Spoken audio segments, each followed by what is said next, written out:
DSM series of books organizes and categorizes all mental illnesses and has exploded since its inception some years ago. Part of the politics around the DSM manuals is they were intended as suggestive and kind of the basis for further stimulation, but because the insurance companies have latched on and decided to use it, that nothing can be paid for unless it is listed and diagnosed within the DSM series of books, and because the book publishers make hundreds of millions of dollars every time the DSM book is republished, there's a bias within the organization to put out new editions, the main justification of which is new diseases. However, Bessel van der Kolk points out that most of the new diseases are actually symptoms. And what he means by that is that, like if you say someone has repressed anger compulsive disorder because they compulsively explode with anger from time to time, this is a symptom. It's not a disease. You cannot find repressed anger in the body. There's not something that you can adjust. It's just a label that's no different from saying I feel explosively angry a fair amount of the time. One of the things that Bessel also does a great job of doing is presenting the ACE study of 50,000 middle-class Americans, looking at their entire health records and doing a series of interviews to correlate income, suicide, depression, etc., with various childhood traumas, which most of us have experienced. I've experienced 5 or 6 of the 10.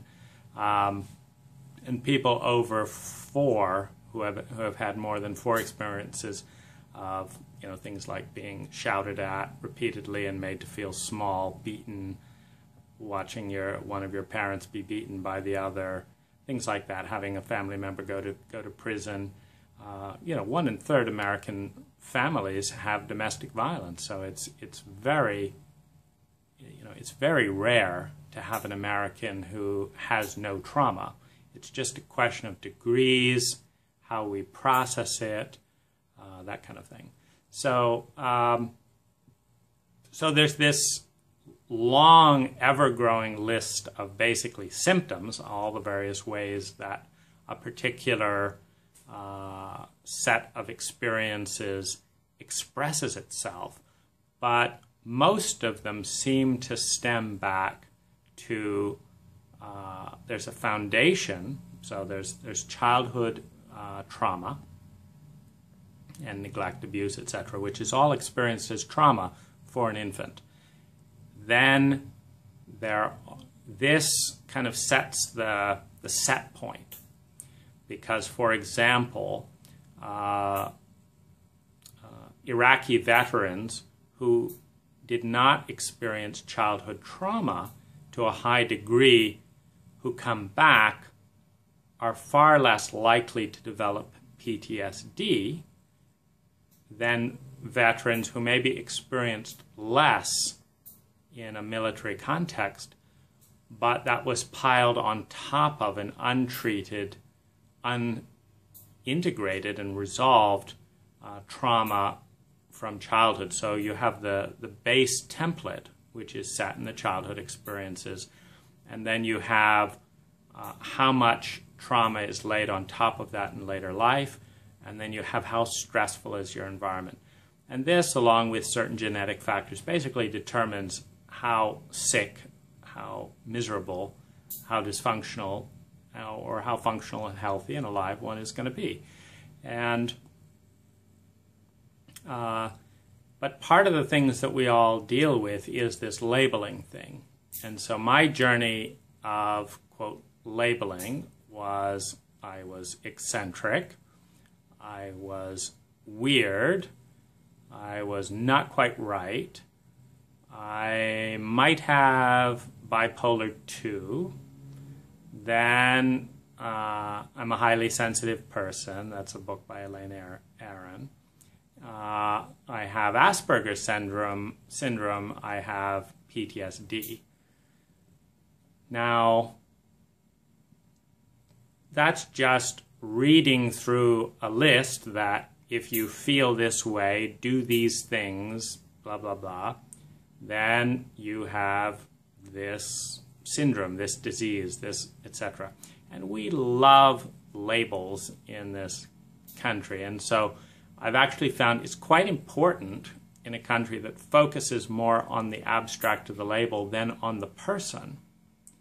In other words, if I interact with 100 Americans, the amount of people who will just process, think about, reflect on, and respond purely on thoughtful observations versus various labels that I might introduce or other people might introduce is relatively few. It's about 10%. Most of us, at least 80%, they want to relate to the label.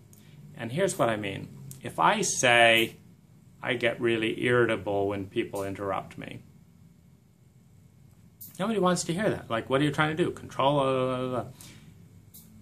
If I say I have Asperger's syndrome, and one of the things about Asperger's syndrome is fixation.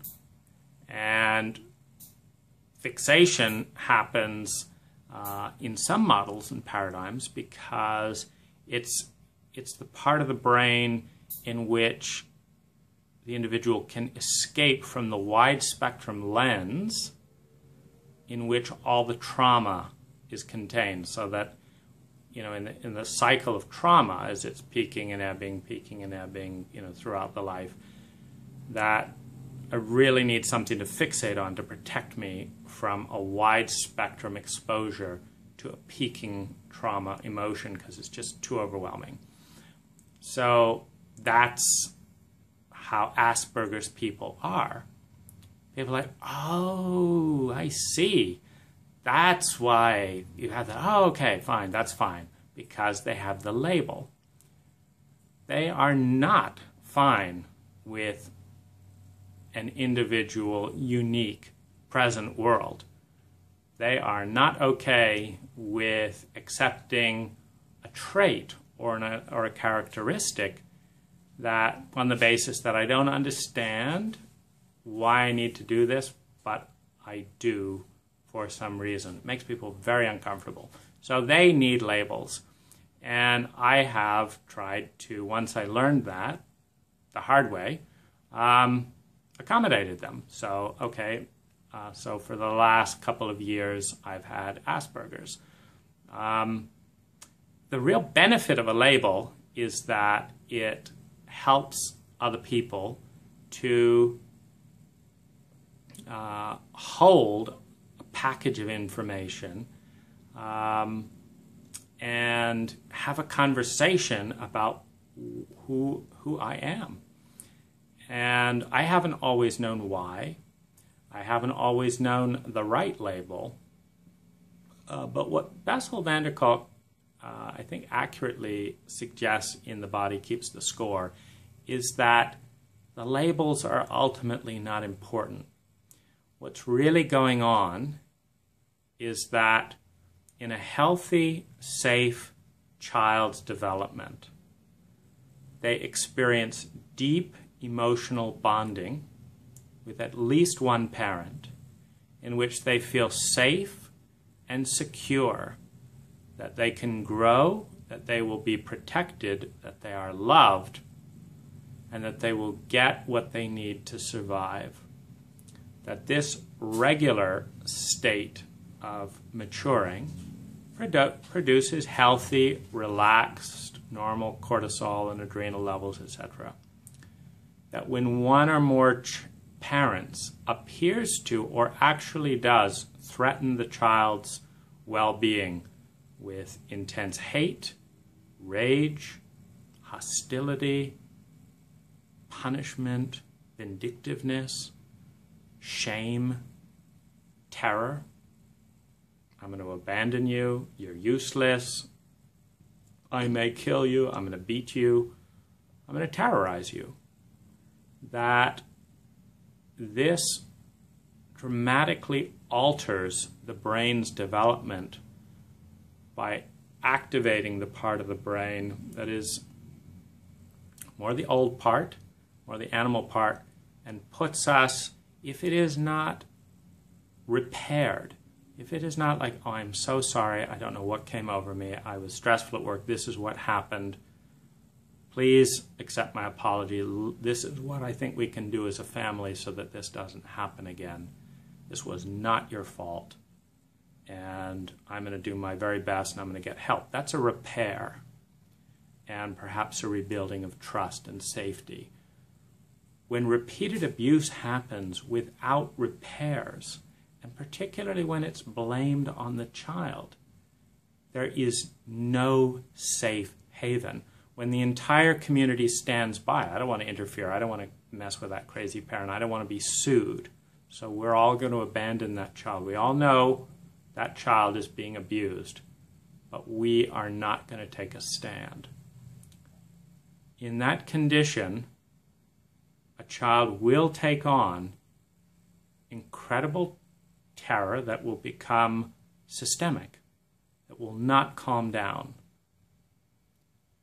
have feelings of betrayal, deep shame, that suppress the immune system, that suppress brain development. They will be terrified of people to varying degrees and develop coping strategies around it. They may become bullies. They may do any number of things, but they will not be able to develop normally. When those people in a very vulnerable state are bullied, shamed, humiliated, stigmatized, labeled, punished, and blamed by parents, by the school system, by peers, and by the culture at large, even the sadisticness of comedy shows that poke at people with dysfunctions, etc. Isn't it funny? To a person who's been shamed their entire life, that's not funny. It's just saying that the absolute misery that I've gone through in a timeless space for decades is funny to this population who never stood up for me. It's pretty sick. And when I say sick, I mean that in the clinical sense. We have some deep levels of traumatic disease in our culture that is rampant, that allows this to happen. It doesn't matter the label of how that expresses itself. It doesn't matter if it's called compulsive anxiety disorder, ADHD. It doesn't matter. These are unique people doing the best with a body that is not in an optimal state for attunement. And what gets damaged the most in this is relationships, because when you get flooded with adrenaline, cortisol, and fight-flight signals from the people you are supposed to bond with, you do not bond, you don't attune, you never learn that skill. So in addition to being regressed and having one's development retarded, one is left with these awkward full-on or full-off switches. This is one of the harder things that I dealt with in relationship. I can be full-on or I can completely shut off. I can't be in this vague, amorphous, undefined suspense, which is most relationships.